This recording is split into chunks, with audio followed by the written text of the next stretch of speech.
question for you, babe. If it ain't love, why does it feel so good? Why does it feel so good? Hey everyone, thanks for stopping by. So, today we're entering the Grand Draft Challenge. Yeah, I entered it on all of my accounts. Yeah, it was a pretty bold move, but I wanted to get a lot of coins really fast and to see what cards I could get. So yeah, I'm making up my deck here with the gods. I also chose the miner. It was a hard choice here. I could have taken the pump and defended it, but I chose miner because I know how to use it fairly well. So yeah, my opponent now, he gave me the Royal Giant, which was really surprising.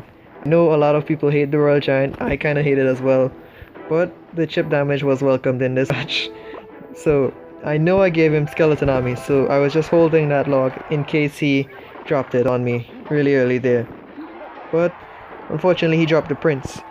So when I was defending here now, I tried to put Prince with the guards so that he'd get hit by both towers, but I mistimed.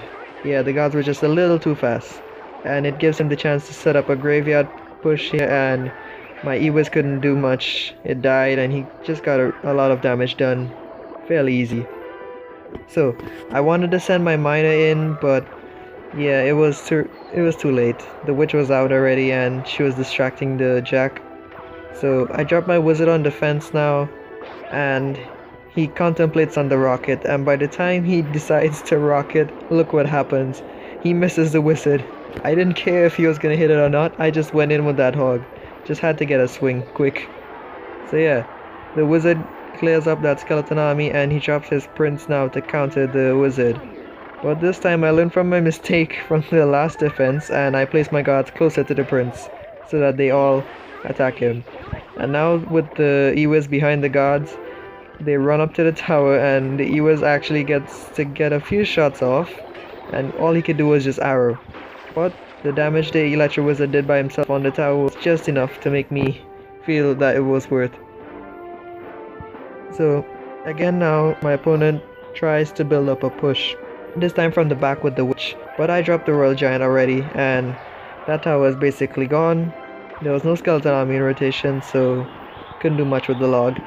And at this point he realizes, you know what, let's just bring out the golem now. As it's double elixir, it was a fair enough time to bring it out. So I send in the wizard, and yeah, the wizard just doing a good job there. I send in the jack and the guards just to clear up that witch, and he rockets my tower trying to hit that wizard, I believe, but I think it was well placed and it couldn't be touched by the rocket.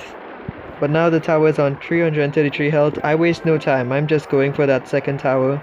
He can have this other tower honestly, because if I was to try to defend it, he'd probably take it in the long run, and it's better just force him to spend elixir elsewhere.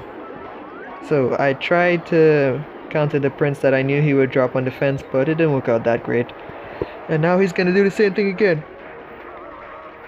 I just dropped the guards just to cycle and distract the witch hopefully, but he drops the golem right in their face. And the Ewiz, I tried to use the hog to distract the witch long enough for the Ewiz to get the witch down, but the skeletons she spawns just wrecked him.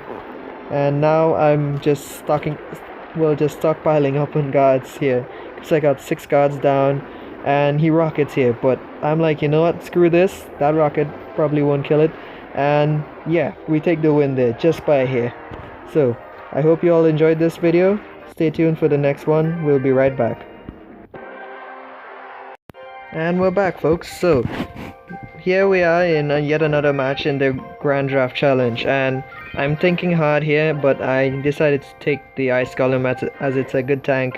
I take the arrows. I could have taken Zap in case he had minions, and I take the Bob Hut. Normally I'd pick the mortar, but I was just hoping I'd get some value off of the Bob Hut. Now I know he has the Dark Prince, but I had to take the Inferno Dragon just in case he had something to shred up my possible tanks really easily. So in the beginning here, I split my archers and prepare to send in the Ice Golem.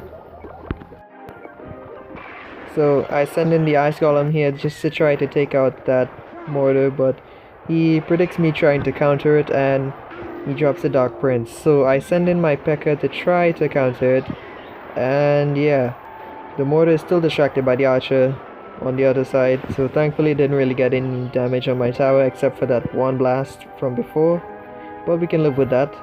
And now I know my opponent has the Inferno Tower while I have the Inferno Dragon, so we basically revealed our tank killers there.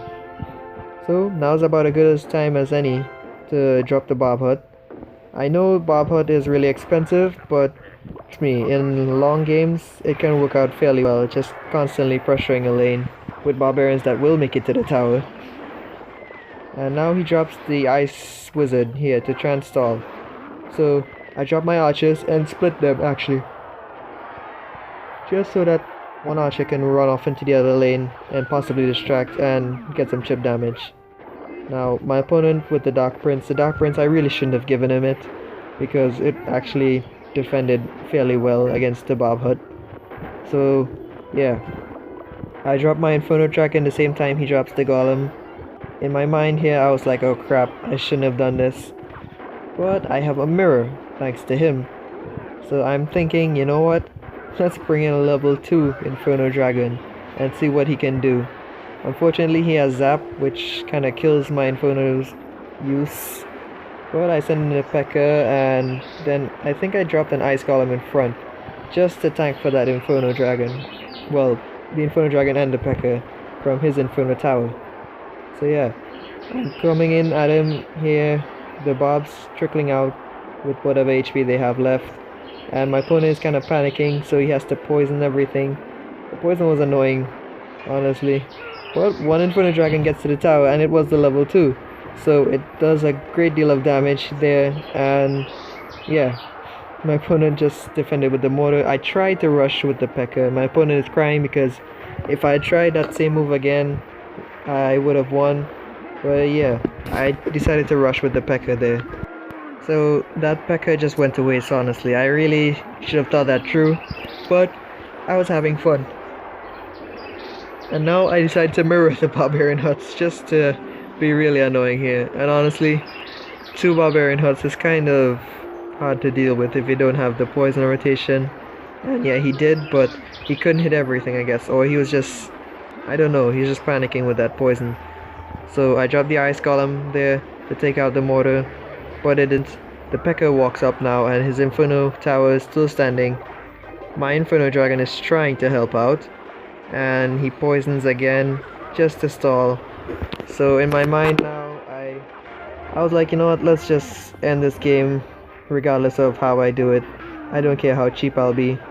I'm just gonna snipe that tower with arrows. So I set back up shop here with the Bob Hut. So I'm just getting those arrows ready, and I dropped the Inferno Dragon here just to make sure he can't drop his Golem in peace, and 1 arrow and then 2 arrows. So yeah, that's just good game there. I ended it fairly easily. I hope you all enjoyed the video. Thanks for stopping by, everyone. If you're new to the channel, do leave a like and subscribe for more Clash Royale content. Thanks for stopping by again, everyone. See you in the next one. Peace out.